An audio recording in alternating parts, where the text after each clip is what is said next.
वर्तमान में हम पीछे की फसल को ही तो खाते हैं, तो नई फसल नहीं उगाएंगे तो हमारा जीवन प्रमाद में चला जाएगा ना। पीछे जो हमने फसल उगाई वही तो वर्तमान में पाएंगे ना। समझ पा रहे ना?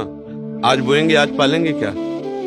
तो पीछे के जो हमारे शुभ और अशुभ कर्म है, शुभ माने शास्त्र सम्मत धर्म मर्यादा युक्त, अशुभ माने जो मन की इच्छा के अनुसार पाप कर्म अधर्माचरण हिंसात्मक वृत्ति से किए गए, दोनों कर्म हमारे पीछे हुए हैं, उन्हीं का भोग हमें वर्तमान में मिल रहा है। और वर्तमान में जो हम कर्म कर रहे हैं वो हमें आगे चल करके मिलेंगे। अगर वर्तमान में ऐसा पवित्र कर्म बन जाए कि आप निरंतर भगवान की स्मृति में डूबने लगे और सबका सुख भाव अंदर ले आए कि मेरे द्वारा किसी को कष्ट ना हो, तो आपके जितने अशुभ हैं वो सब भस्म होना शुरू हो जाएंगे, जितने अशुभ हैं। पर इस कोटि का भाव कोई बिरला ही धारण कर पाता है, नहीं तो शुभ और अशुभ दोनों कर्म होते रहते। वो अवश्य में भोक्तव्यम कृतम कर्म शुभाशुभम, जीव को अपने किए हुए शुभ अशुभ कर्मों को भोगना ही होता है। और भगवत प्राप्ति उसे होती है जो शुभ और अशुभ दोनों का नाश कर देता है। वो है भगवान का चिंतन, वो है भगवान का परम नाम, जिसका हम चिंतन करते करते तदाकार हो गए। जैसे एक भृंगी नाम का कीड़ा है, वो दूसरे कीड़े को लाता है, दूसरी जाति के कीड़े को, और अपने मिट्टी के घरौंदे में रखता है और उसको ऐसे डंक मारता है और भन, वो भयवश उसका चिंतन करने लगता है। तो बिना शरीर छोड़े अन्य जाति का कीड़ा भृंगी कीड़े के रूप में प्रकट हो जाता है। तो हम तो प्रभु के हैं ही, प्रभु कहते हैं ममैवांशो, और अगर मैं प्रभु का चिंतन करने लगूं तो मुझे भगवत स्वरूप होने में कितनी देर लगेगी? क्योंकि मैं तो भगवत स्वरूप हूं ही।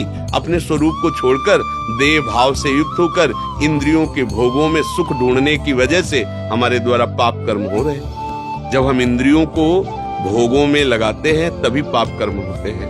और ये प्रायः मन और इंद्रियों की गति भोगों की तरफ है। जैसे जल कहीं भी छोड़ा जाए वो नीची गति में ही जाएगा, उच्च गति पहुंचाने के लिए यंत्र की आवश्यकता है। ऐसे मन कहीं भी छोड़ो वो नीची गति को जाएगा, ऊपर उठाने के लिए मंत्र की आवश्यकता है। गुरु मंत्र, गुरु कृपा से मिला नाम, वो मन को ऊर्ध्व गति ऊर्ध्वगामी बनाता है। नहीं तो अधोगामी मना खष्टान इंद्रियाणी प्रकृति स्थानी कर सती, 5 ज्ञानेंद्रियों के सहित मन भोगों में जब जाता है तो सुख है नहीं तो इसमें नहीं तो इसमें होगा, इसमें नहीं तो इसमें होगा। ऐसे वो हर व्यक्ति, हर शरीर, हर वस्तु, हर पदार्थ का भोक्ता भाव ले आता है। इसी से पाप और हिंसात्मक वृत्तियां जागृत हो जाती है, जिन्हें राक्षसी वृत्ति कहते, फिर उनका दंड मिलता है। अब वर्तमान में हमने विवेक के द्वारा निर्णय किया ये गलत है, अब लो नशानी अब ना नशे, आज से तो पीछे जो बो करके जमा कर लिया अब वो तो काटना पड़ेगा ना। तो सोचते हैं कि ये तो बहुत धर्मात्मा है, ये तो बहुत भजन करते हैं, फिर कष्ट क्यों भोग रहे हैं? क्योंकि पीछे गोदाम में उनके जमा वही है।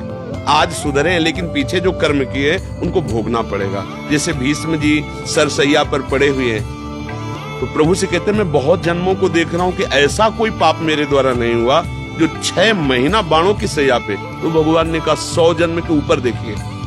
तो हमारे तुम्हारे 100 जन्म थोड़ी, अनेक जन्म हो गए हैं। अब मानव जन्म मिला है, धर्म पूर्वक चल करके अपने गुरु प्रदत्त नाम मंत्र के द्वारा अपने कर्मों को भस्म करके हम भगवत प्राप्ति कर लें, यही जीवन का परम लाभ है। समझ रहे ना? कोई संशय? महाराज जी एक बात पूछना थी कि जैसे सब कुछ प्रारब्ध के अनुसार ही हो रहा है, तो कोई नया कर्म जैसे अभी आप समझ ही नहीं पा रहे हैं ना। सब कुछ प्रारब्ध के अनुसार थोड़ी हो रहा है। हमने कब कहा सब कुछ प्रारब्ध के अनुसार हो रहा है? पुरानी फसल को केवल खाया जा सकता है, ऐसे ही पुराने कर्म केवल आके दुख सुख दे सकते हैं। दुख सुख केवल दे सकते हैं, आप भोगे ना भोगे ये आपकी कला होगी। जैसे हमारी किडनी फेल है और हमने अपने जीवन को भगवान में समर्पित करके चित्त को प्रभु में लगा दिया है। डायलिसिस होता है, भयानक कष्ट की पीड़ाएं आती है, लेकिन उस समय हम कष्ट में नहीं होते हैं। कल डायलिसिस हुआ है, शाम के कुछ खाया पिया नहीं, तुम्हारे सामने बैठे 1 बजे रात्रि से दिनचर्या चलती है। आपको लग रहा है कि डायलिसिस मैन है? आया है प्रारब्ध, बुरा कर्म किसी जन्म का है, बना रहे तू। आज मरे या कल मरे, मरना तो है ही शरीर को, और मैं अविनाशी हूं। और अपने चिंतन को प्रभु में जड़े हो, ठिंगे पे रखी किडनी दोनों खराब है, चल रहा है, क्या फर्क पड़ता है?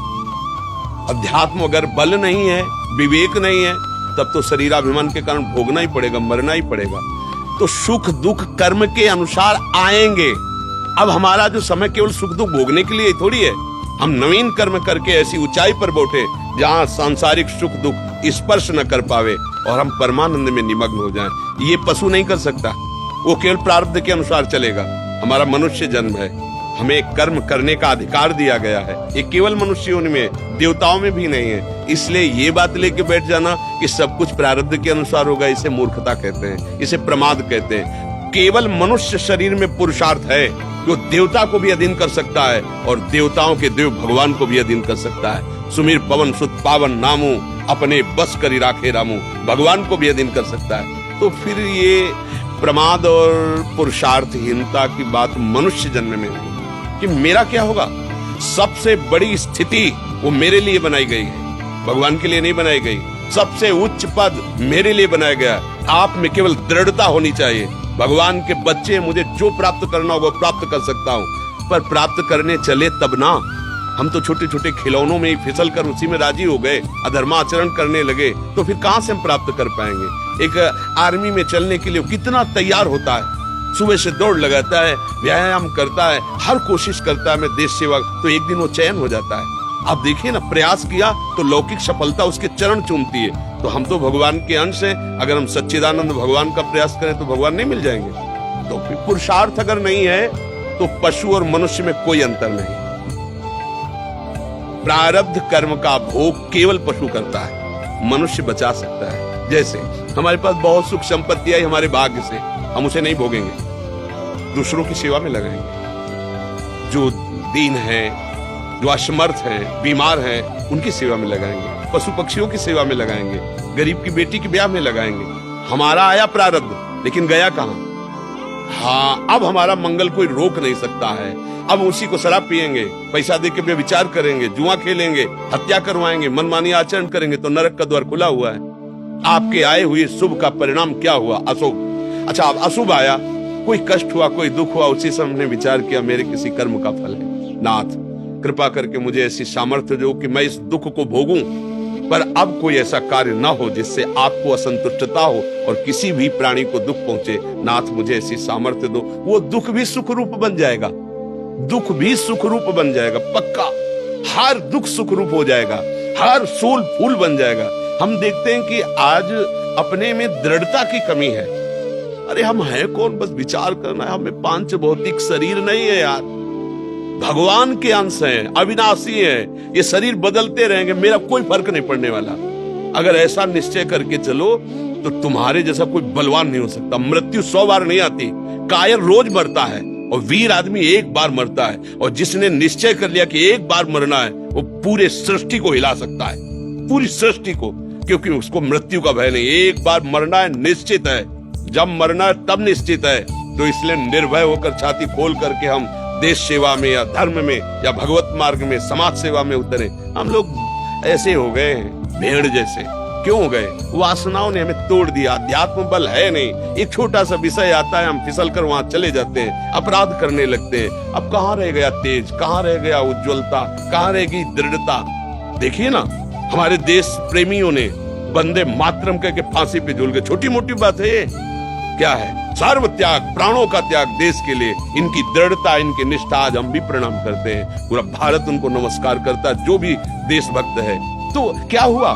इन्होंने निश्चय कर लिया, मरना तो है, ये देश के लिए मरूंगा। ये बात ऐसे ही हमारा जीवन दूसरों के लिए अगर हो जाए तो सबसे बड़े महात्मा बन जाओगे, पैजामा कुर्ता में, पैंट शर्ट में भी। एक ये वेश महात्मा को एक उद्देश्य है। अगर वेश सहित उद्देश्य नहीं है तो व्यर्थ है, पाखंड है। अगर उद्देश्य है, वेश नहीं है, तो महात्मा ही है, उसमें कोई संशय नहीं है। महात्मा जिसके विचार महान है, जिसके आचरण महान है, और वेश रख लिया और आचरणहीन है, तो आप लोग देख ही रहे हो क्या परिणाम होता है। तो पुरुषार्थ हमारा डगमगाने ना पावे। 100 बार हारेंगे पर हम चढ़ेंगे इस मार्ग पे। हमारा पुरुषार्थ प्रबल होना। आज पुरुषार्थ नहीं रह गया। हम देखते नहीं वो हिम्मत, वो दृढ़ता अपने धर्म पर, अपने मार्ग पर चलने की नहीं देख पा रहे। क्यों? वासनाओं ने खोखला कर दिया। आध्यात्मिक तरफ रुचि नहीं, और अध्यात्म के बिना इंद्रियों पर विजय प्राप्त नहीं की जा सकती। इंद्रियों ने उसे खोखला कर दिया, परास्त कर दिया, गुलाम बना दिया। अब सोच ही खत्म हो गई पर सेवा की। सोच रह गई दूसरे से कैसे सुख भोगूं। इसी को कहते हैं राक्षसी वृत्ति। जितने घोर अपराध होते हैं इसी वृत्ति से होते हैं, दूसरे से कैसे सुख भोगूं। और जितना अच्छा कार्य होता है दूसरे को कैसे सुख पहुंचे मेरे द्वारा, बस अंतर इतना ही है। पुरुषार्थ अगर कर ले गए ठीक, तो तुम भगवान की प्रसन्नता का हेतु हो जाओगे। और पुरुषार्थ नहीं किया, केवल प्रारब्ध में फंसे रहे, तो पशुता और हमें को तिनते खर सूकर स्वान भले, जड़ता बस जे न कहे कछुए, जरि जाओ सुजान की नाथ बिना जो जिए जग में तुमरो बिन होए। पशु श्रेष्ठ है मनुष्य से, क्यों? क्योंकि अपने प्रारब्ध का भोग करके ऊपर उठ रहा है, और हम नए कर्म पापाचरण करके उनसे भी नीचे की तरफ जा रहे हैं। इसलिए हमें पुरुषार्थ पर ध्यान देना चाहिए। एक एक श्वास हमारी बहुत कीमती है, उसे यदि हम गुरु चरणों में, प्रभु के चरणों में समर्पित करके सत्य आचरण करते हुए भजन करेंगे। देखो, भजन का मतलब केवल माला चलाना नहीं।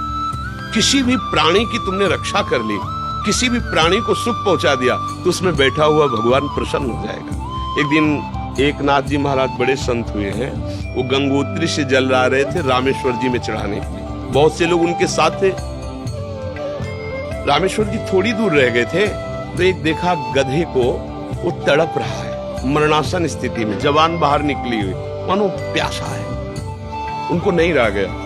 वो उनके साथियों ने कहा, पागल हो, रामेश्वर जी नजदीक है, गंगोत्री से जल लाए हो गधे में। वो दौड़ के गए, ऐसे गोद में उठाया, पूरी गंगा जली और ऐसे दुलार करने लगे। तो सब गए रामेश्वर, और रामेश्वर वहां प्रकट हो गए, गधे भगवान प्रकट हो गए। भगवान का साथ किसी भी जीव में भगवान है, ऐसी भावना करो और उसको सुख पहुंचाओ, वही भगवत प्राप्ति। कुत्ते में नामदेव जी ने भगवान देख लिए ना। अब हम श्री विग्रह में तो भगवान को मानते हैं, और बाहर हम राग द्वेष करते, दूसरों को दुख पहुंचाते, कभी कुछ अच्छा नहीं होने वाला जीवन में। सब में भगवान की भावना करो, ये पुरुषार्थ है। और है वो, अगर भगवान की शक्ति न हो तो सब ज्ञान विज्ञान सब धरा रह जाए। भी एक सेकंड में इस शरीर को नष्ट करने का विधान बनाया जाएगा, भाई फूंक दो जाके, क्योंकि वो जो था वो अंतर ध्यान हो गया। तो बस उसी का हम पूजन करें, सब बढ़िया बात बन जाएगी।